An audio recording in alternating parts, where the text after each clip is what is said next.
This is video guidance for the Naga Pranayam, which was transmitted by ShriNandanji. And Naga Pranayam, so Naga, we know is the name for the deity that is half serpent, half human. And when we think of a serpent or a snake, in regards to this pranayam, we think of the alertness and the awareness when there is something that it focuses on, right? So the snake becomes very alert, very aware of its surroundings, yet perfectly still from the inside. And also when we think of the symbolism of the snake, we know that the cycle of the snake is there's a shedding of the skin that happens, and then the rebirth, and the shedding, and the renewal, and the shedding, and the renewal. It does that multiple times in its lifespan. And so that circular motion is similar to this breath. The renewal, the releasing, the renewal, the releasing. And yet there's no actual death and there's no actual birth. It's a continuous cycle. And so with that, we begin by sitting straight, and sometimes it's really helpful to put something underneath your hips. So I have a small pillow that I sit on. It can be higher. It just takes a little pressure off of the knees. So if you find that it's uncomfortable for you to sit for long periods of time cross-legged, try that. Raise your hips a little bit, and sometimes just sitting on the edge is helpful. And so our back is straight to allow the breath to fully expand the body and allow the energy to run. And then we put our hands in chin mudra. So the forefinger and the thumb come together, palms are up and resting on the knee. And this breath is done through the nose, closing the eyes, and just beginning.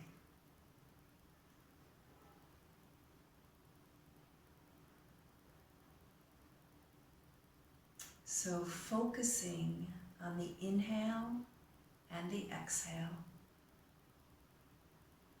And the more you do this, the more you focus. Maybe it's on the belly rising in the inhale, or the belly falling in the exhale. Or maybe you feel the breath coming through the nostrils in the inhale and exiting the nostrils. The more you bring your focus in, the less distracted you're going to be by the outside noises or movements or whatever is going on in your environment outside of this space. So eventually you can do this anywhere. It doesn't have to be a perfectly quiet, solitary room. You can really begin to discipline yourself enough to where you can hold this space regardless of what's going on the outside. And that's really why we do meditation, right? It's so we can find our calm within the chaos.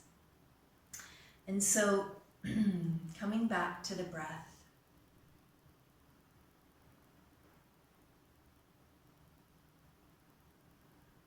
and when you feel comfortable, you may be able to bring your focus up into the Ajna chakra, the third eye here in between the eyebrows.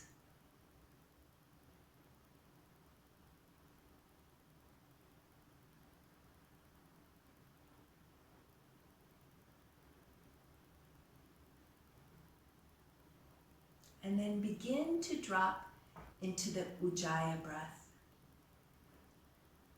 So for those of you who aren't familiar, the Ujjayi breath is a very grounding and anchoring breath, and it happens a little bit lower in the throat. The lower part of the throat is somewhat constricted. It's almost as if you imagine you have gills here, and that the breath is coming from there. And another way to think of it is when you fog a mirror, you want to clean your glasses. You hold them and you like that, right? You blow on them. And so if you continue with that movement within the throat, but you close your mouth, and you do the same with the inhale.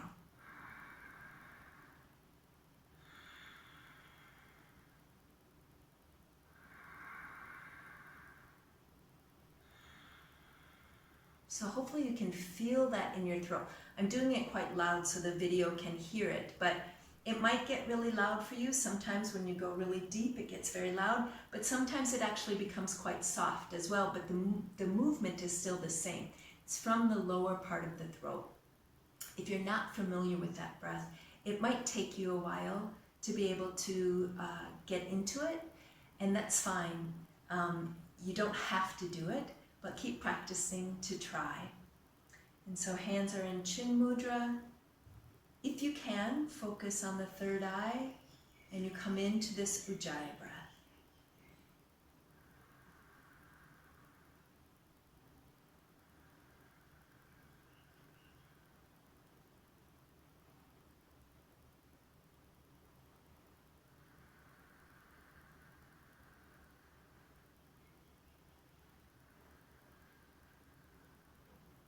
Now you may just want to stay here for the rest of your practice today.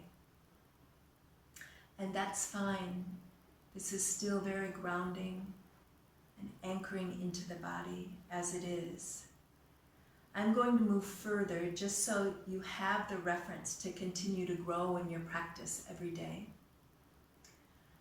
And so as you settle into this Ujjayi breath,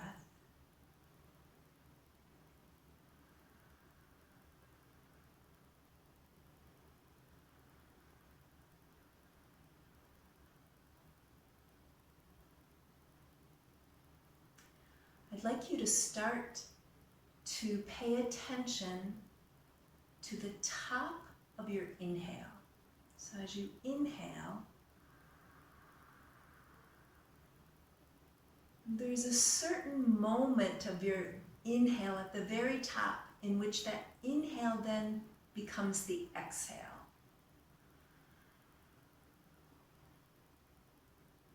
So trying it again.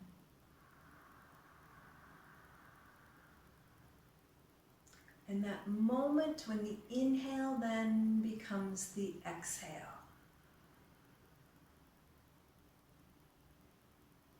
Just becoming aware of that point.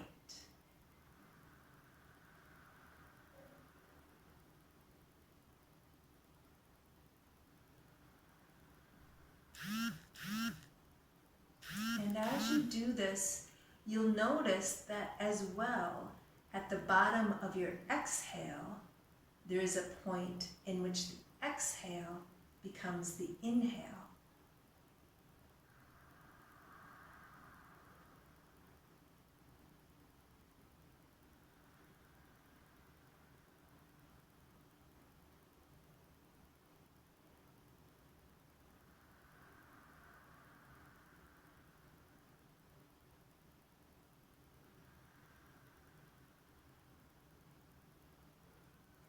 And for some of you, those 2 points in the breath, there may already be some extension there.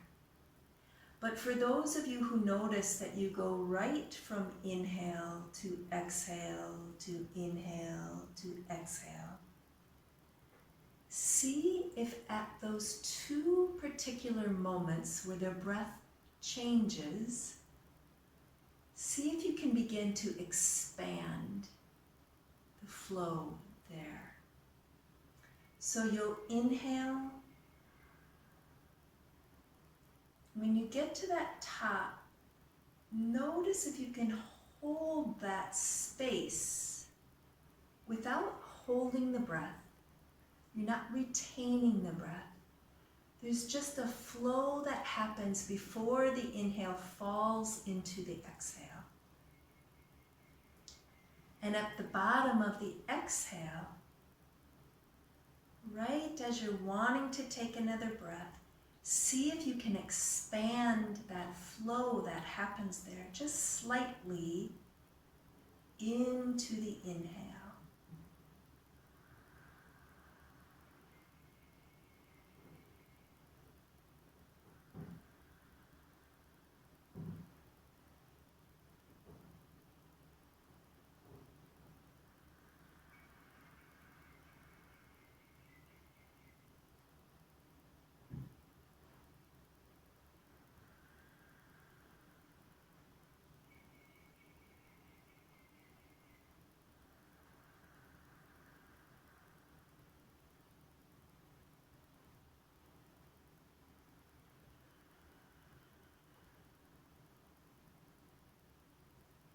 And don't push yourself.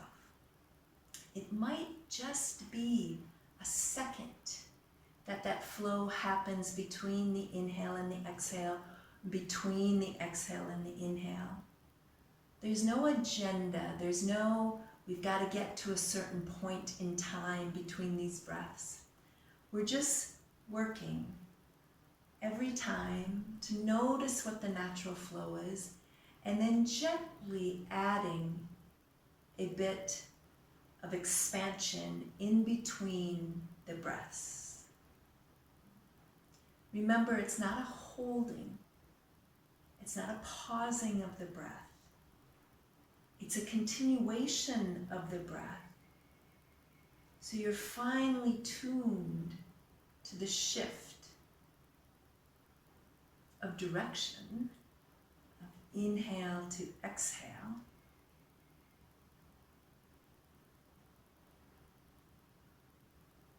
And the analogy I've used sometimes is when you're inhaling, imagine that you're riding up an elevator and you get to the top floor, the doors open, and you continue to walk over across the hallway into the down elevator.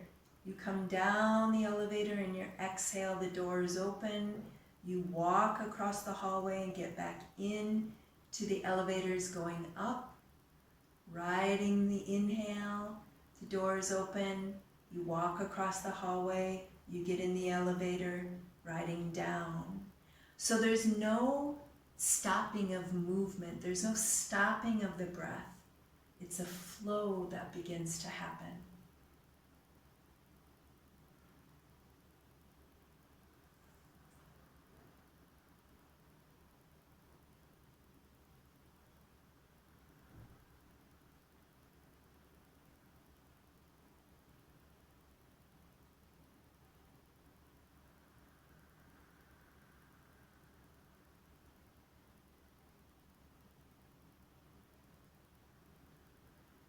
Staying with whatever rhythm comes about.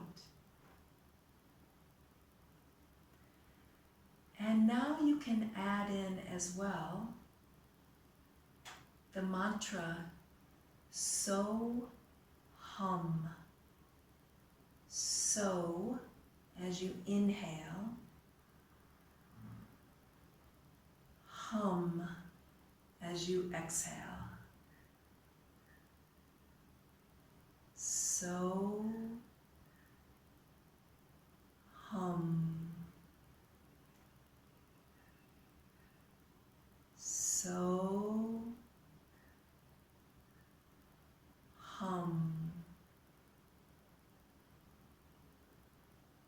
I am that. So, hum.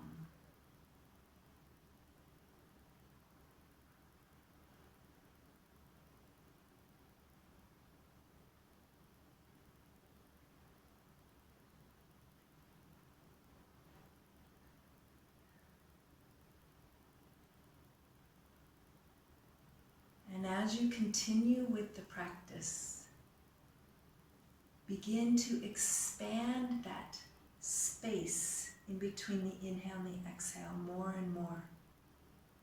And between the exhale and the inhale, more and more. So we're breathing in, the flow continues, the exhale happens. The flow continues. The inhale happens. The flow continues. The exhale happens. And it'll become more and more expansive.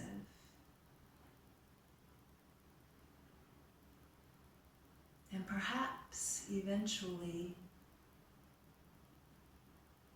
you'll notice, or you won't notice, the inhales and the exhales.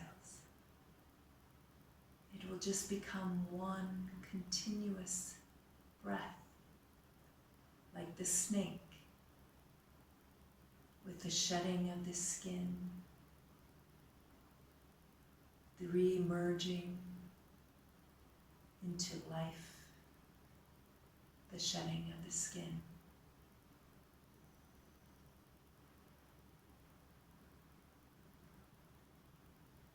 And again, don't push yourself. You could build up to this in weeks or even months. Whatever feels comfortable for you, every stage of this practice is beneficial.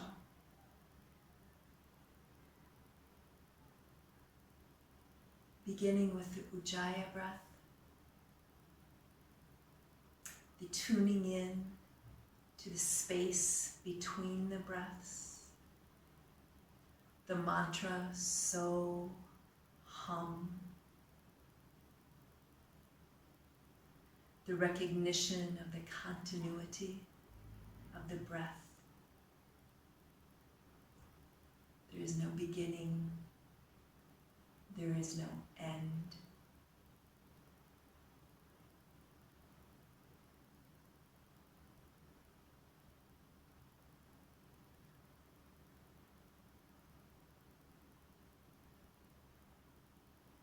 The awareness that remains. You may hear sounds on the outside because you are aware and you are alert.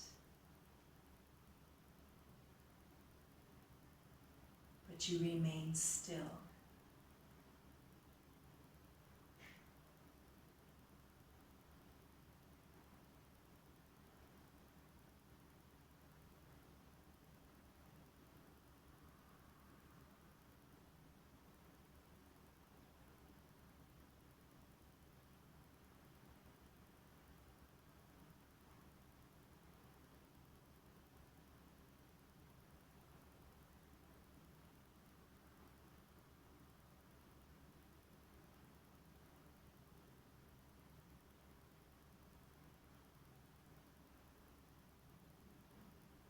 So,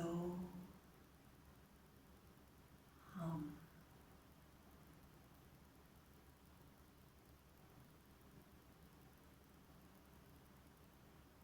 Blessings to you on your practice.